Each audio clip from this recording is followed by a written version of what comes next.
منذ 1907 قرابة 117 عام تأسس النادي الأهلي، أعظم نادي في الكون، ودائما وأبدا شعاره حقيقة ملموسة وواقع لدى الجميع. النادي الأهلي فوق الجميع. النادي الأهلي تاريخ، مبادئ، تطوير. النادي الأهلي بطولات وأرقام قياسية، سيطرة محلية وإفريقية، وتتويجات وميداليات في المحافل العالمية. النادي الأهلي نادي القرن الإفريقي، مشرف نفسه وبلده في كل المحافل الرياضية. دايما وأبدا لما بيجي جيل ذهبي في النادي الأهلي بنقول صعب يجي جيل تاني يتخطى هذه الأرقام القياسية والمنافسات والبطولات الذي خطها الجيل الحالي. ولكن الجيل الحالي للنادي الأهلي هو الجيل الذهبي الحقيقي للكرة الأهلوية. جيل محمد الشناوي، علي معلول، رامي ربيعة ابن النادي، السولية، محمد هاني ابن النادي، محمود عبد المنعم كهربا ابن النادي، حسين الشحات، محمد مجدي قفشة، وغيرهم من اللعيبة اللي صنعوا تاريخ ذهبي للكرة الأهلوية. تعالوا نتفرج ونشوف تكريم الصحافة العالمية للمارد الأحمر، وتقرير فيفا الاتحاد الدولي لكرة القدم، رئيس جمهورية كرة القدم العالمية. وما عنديش أكبر من شهادة الاتحاد الدولي فيفا بإنجازات النادي الأهلي. سطر الأهلي المصري تاريخا مميزا في بطولة فيفا السنوية للأندية بعد أن حقق مجموعة من الإنجازات الرائعة التي تؤكد مكانة الأهلي كأحد أكبر الأندية العالمية في هذه المنافسة. واصل الأهلي المصري مسيرته المميزة في بطولة فيفا السنوية للأندية، والتي تشهد شكلا جديدا تحت مسمى كأس القارات للأندية، حيث حقق انتصارا عريضا على العين الإماراتي بنتيجة 0-3 ليصفر بلقب كأس آسيا وإفريقيا والمحيط الهادي، ليحجز مكانه في مباراة كأس التحدي المقررة في 14 ديسمبر ضد الفائز من ديربي الأمريكتين. والفائز في هذه المباراة سيصعد لمواجهة ريال مدريد في نهائي كأس القارات للأندية 2024.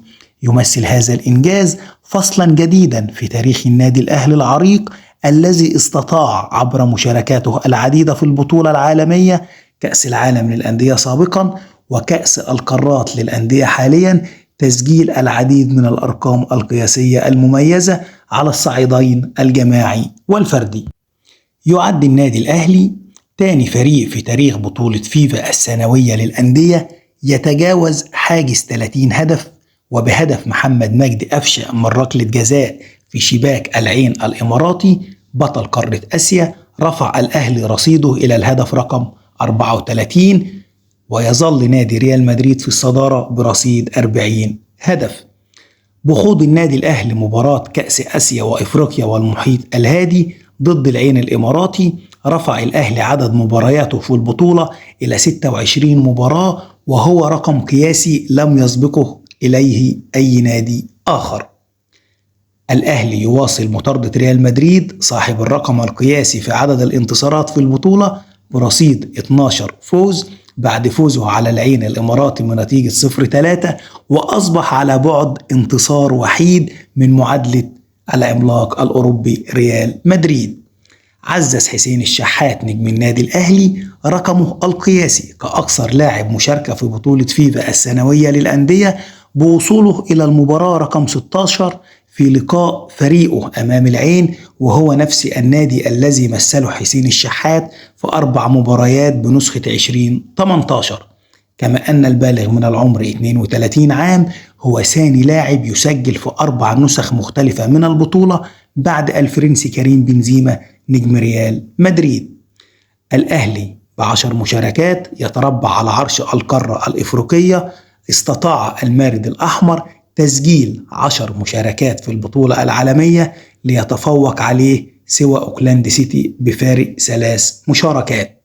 15 لاعب من الأهلي تمكنوا من تسجيل أهداف للأهلي في النهائيات العالمية متفوقا على أي نادي آخر، وهؤلاء اللاعبين هم محمد أبو تريكة برصيد 4 أهداف، أحمد عبد القادر 3 أهداف، حسين الشحات 3 أهداف، فلافيو أمادو 3 أهداف، ياسر إبراهيم 3 أهداف، علي معلول 3 أهداف، عماد متعب هدفين، بيرسي تاو هدفين، محمد مجدي قفشة هدفين، إمام عاشور هدفين، السيد حمدي، محمد هاني، محمد شريف، وسام أبو علي، وعمرو السولية، كل منهم برصيد هدف وحيد.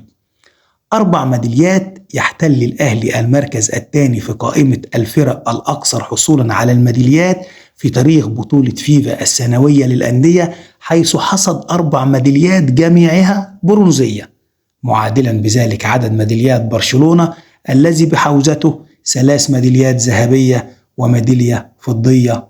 الأهلي يعد بفارق ميدالية واحدة عن المتصدر ريال مدريد صاحب 5 ميداليات ذهبية. النادي الأهلي دائما وأبدا تاريخ ومبادئ وتطوير، دائما وأبدا النادي الأهلي فوق الجميع.